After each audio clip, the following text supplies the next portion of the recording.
Good afternoon, everyone. Welcome to the channel, East Meets West, latest episode. On my own again, my counterpart, the East part of the podcast, Edge, is very busy man, doing some travelling. So it's going to be myself probably for the next couple of videos. I am going to try and do a bit of a collab, get a few people involved for a football themed. The three English midfielders, old question, Scholes, Gerrard, Lampard. It's probably too late to do a Premier League review, but there we go. Bit of a UFC one today. I'm going to try and do a Lions one tomorrow. The tash, yeah. I was bearded on the last video, so I could grow my beard for a few weeks while I was away, and then back to work. No beards allowed. However, the tash is. So, what do you think? I'm leaning into it. It's a trial period. I thought I'd give it a go for a fortnight, see how it stands. Once it's long enough for me to like flick up a little bit, I thought I'd see how that goes, see what the missus thinks of it. It was a big no at the start, but now over the weekend nothing said, so we shall see. Yeah, looked like a bit of an old American cop vibe. If I had like the mirrored aviators on, it would sort of complete the look, but there we go.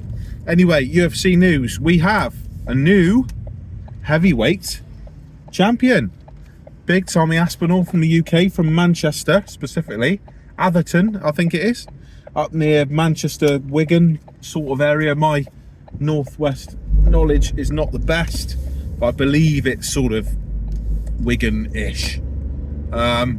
Fantastic, absolutely fantastic. Finally, long overdue. The only disappointment for Tom himself is he would feel that in a way he hasn't earned that belt. Now, of course he has, because he's the interim champion. He's been the interim champion for a while now. And not just that, he defended the interim belt, which is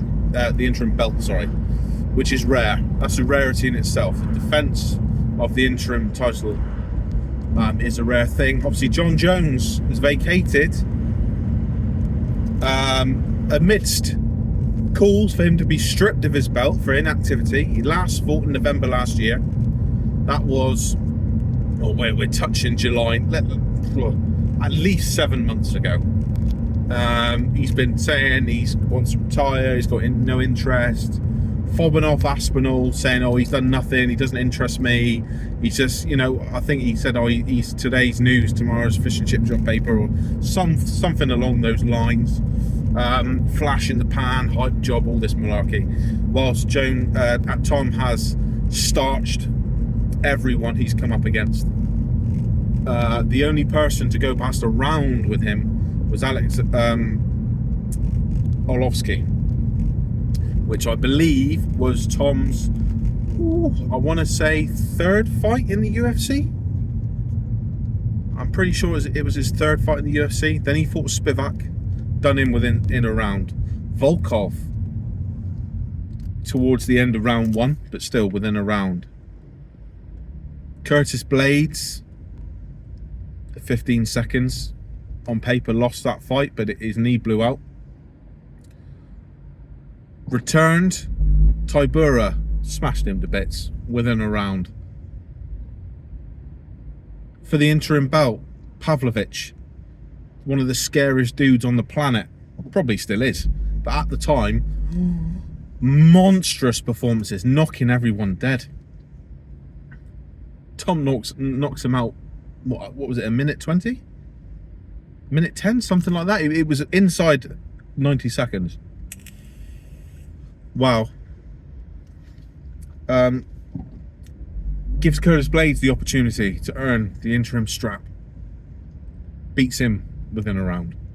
So this guy, this hype job, this flash in the pan, who's been basically doing Jones's work for him by clearing out the heavyweight division. Who was Jones fought in the heavyweight division? Let's recap. So in March 2023, I'm sure it was March, it may have been February, no later than March 2023, after taking 3 years to bulk up for heavyweight, for a guy who was already 6'4" and having to cut down to light heavyweight. He needed 3 years to bulk up to heavyweight. Waited for Francis Ngannou to leave the UFC, in my opinion. And then decided, oh, I'm ready now. Face Cyril Gane, who, say what you like, is a talented fighter, a talented kickboxing, Muay Thai sort of style fighter. He got out-wrestled by Francis Ngannou in his first title fight, which I believe was 2022. Completely shit the bed against Jon Jones. Now, whether the occasion got to him, whether the sort of mystique of Jon Jones, a lot of people saying at the time he's the GOAT, da-da-da-da-da. We can debate that, and I can unpick that claim maybe another day. But Jones is gone, he's retired now, he's irrelevant. Should have done before now. Anyway, maybe the mystique of Jon Jones got to him, you know, the return of the GOAT and all this sort of stuff. Maybe he took a dive. Maybe some cash was exchanged for him not to put up any resistance whatsoever.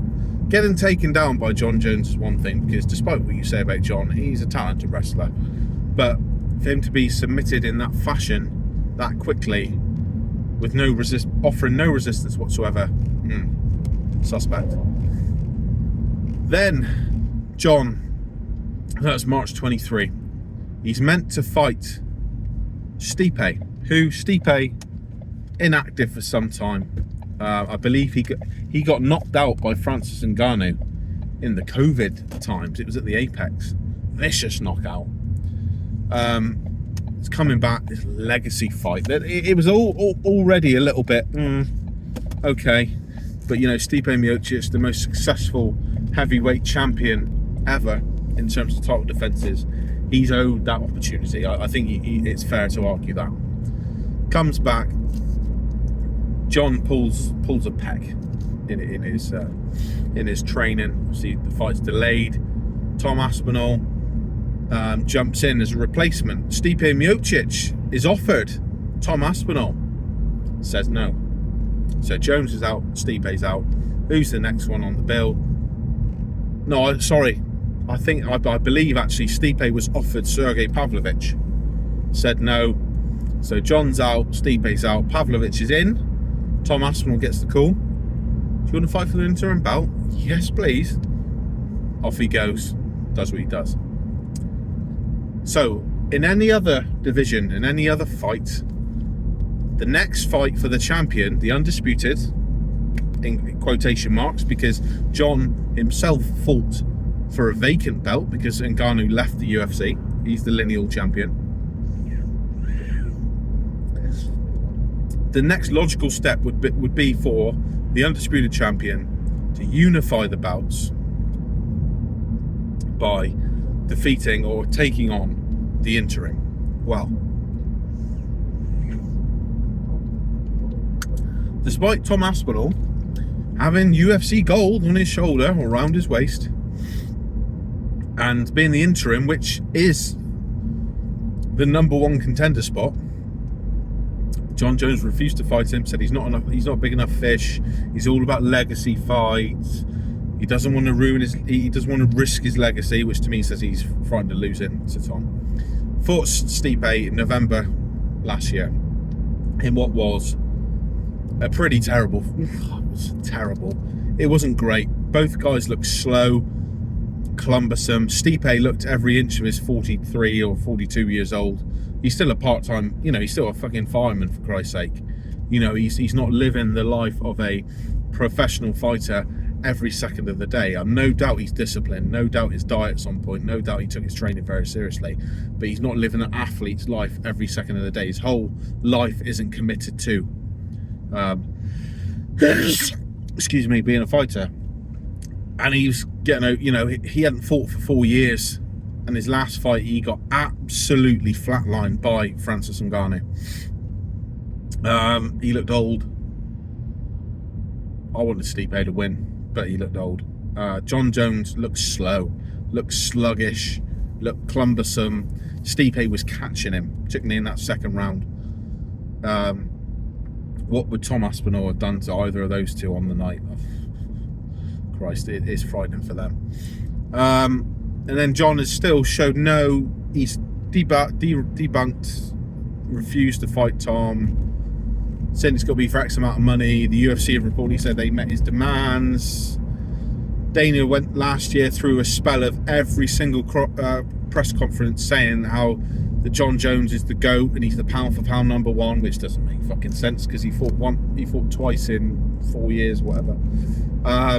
You ask Jon Jones a question about Makhachev's greatness, you get an answer about Jon Jones.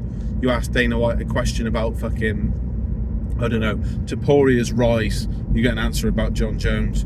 You ask Dana White about the fucking weather tomorrow, he go on about how good Jon Jones is. It was embarrassing that the fluffing of Jones's legacy and his profile, his character profile, if you like, was embarrassing. And now Jones has just been gallivanting around the world, questionable behaviour as always, in Russia, in Thailand, doing this, doing that, saying how he's retired, he doesn't want to fight anymore, he's got no desire, when the itch comes back, I'll come back. Every opportunity ducking Tom Aspinall, and this isn't just because I'm from the UK, you know. If you want to get really nationalistic about it, I'm not that fussed about it, you know. I like Tom Aspinall, I'm a fan of his. I remember I was at work in a weekend, stayed up to watch his UFC debut when he, Jay Collier, I believe, 1-2 down the pipe. Seen every single one of his fights since. I think he's fantastic. I love the way he carries himself inside the cage, outside the cage. He's a father of 3 kids. He's got a situation with a couple of his kids that I've got with mine in terms of health, kids' health, all that sort of thing. I just think he's a fantastic bloke and a fierce fighter. But this is all true. He was Jones was ducking him. Aspinall was calling him out about a year ago, maybe 18 months ago. Aspinall said to Mike Bisping and Anthony Smith on the Believe You Me podcast, I will, and I quote, I will retire Jon Jones without even fighting him. And that's happened. Jones would rather retire and give up the belt than face his number one contender, who has had the same amount of UFC heavyweight title fights that he has. Jones has only fought twice in the heavyweight division. Let that sink in. And the first one was cherry-picked against a guy who he knew he had an obvious advantage over. The second was a guy 4 years out the cage. There you go. But Tom, as the number one contender, as the interim champion, has now been bumped up the rankings, is now undisputed. He is the man, and it is brilliant. 3rd British UFC champion. Fantastic.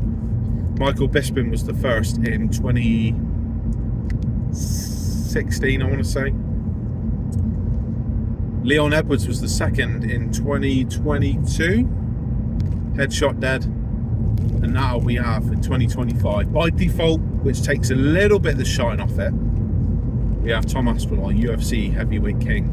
Now, does it take the shine off it? I think a little bit, because he would have preferred to take that belt off Jon. However, the good work he's done prior to this point, i.e.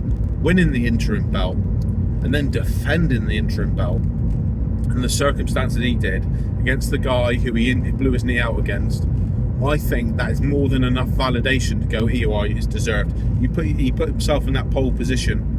He put himself in that position to collect that next belt, knowing that he'd done everything he could up until that point to be deserving of that promotion. That's a good way of looking at it.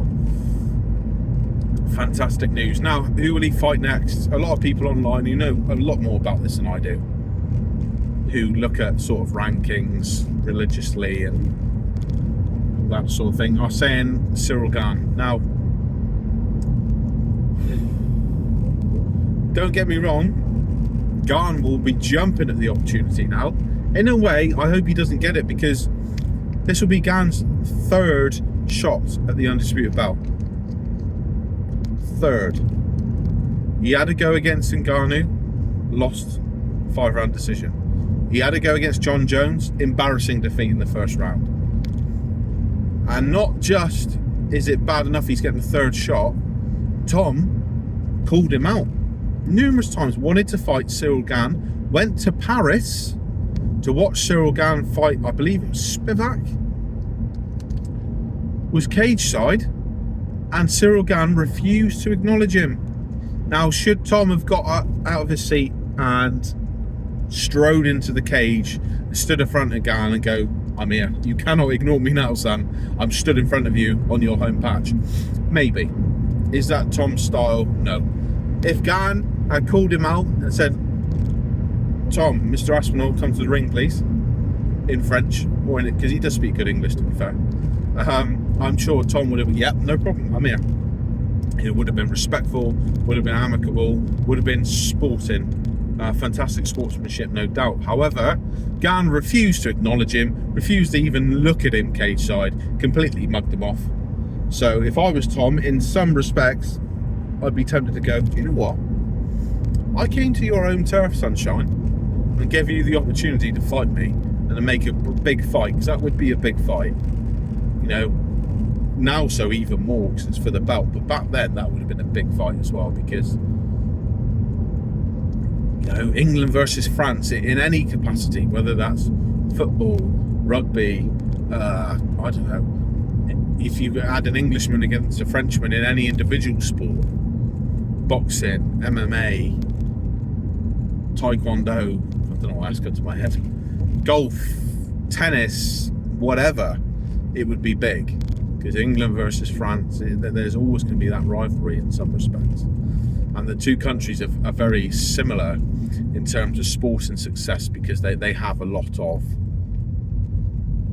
they generally have a bit of success across the board. I'd say England have the edge when you look at, well, they've won a Rugby World Cup, France haven't. France won a Football World Cup twice, England won it once. France aren't really that good at cricket. I don't think France are that good at rugby league. I can't think of a French tennis player. Can't think of many French boxers. France never had a UFC champion. Gane was the interim. Benoit Saint-Denis looked likely for a while in the light heavyweight division to approach the top 5. Didn't happen. Anyway, I'm getting sidetracked. So Tom could dig his heels in and go, no, I give you the opportunity, pal. You fucked me off, so jog on. Who is there? Jelton Almeida, Volkov. Ooh, now Volkov is owed a favour, because Volkov rematched Gane, and a lot of people thought he won that fight, myself included, and Gane got the decision. Now, it wouldn't look great if the UFC had two guys fight each other and then the loser got a title shot. But Dana did say to Volkov, we'll look after you, we'll help you out. Tom's already fought Volkov, that's the issue, and he did him in the first round. He looked fairly dominant. Volkov fought well, he did okay. He just was not ready for Tom Aspinall. Now, in my opinion, Volkov has improved since then, but fuck me, so's Tom Aspinall, big time. So would it be more of the same? I probably think so. I'm not saying the fight will pan out exactly the same manner, but I do think the end result would be the same. But we shall see. Apart from that, he's already fought Aspinall's already fought Blades twice. Alright, he lost the first one technically, but that was because his knee went out after 15 seconds. The second fight was fairly decisive. Who else is there? Don't know. Anyway, to wrap up, thank you for watching East Meets West, latest episode. It's been a while. I've been away. It's been a while. Anyway, we have a new heavyweight world champion, and his name is Tom Aspinall. Happy days. Please stay tuned for more. Going to try and get back on the bandwagon, doing some more videos. very soon. Keep your eyes peeled. Thank you very much. Cheers.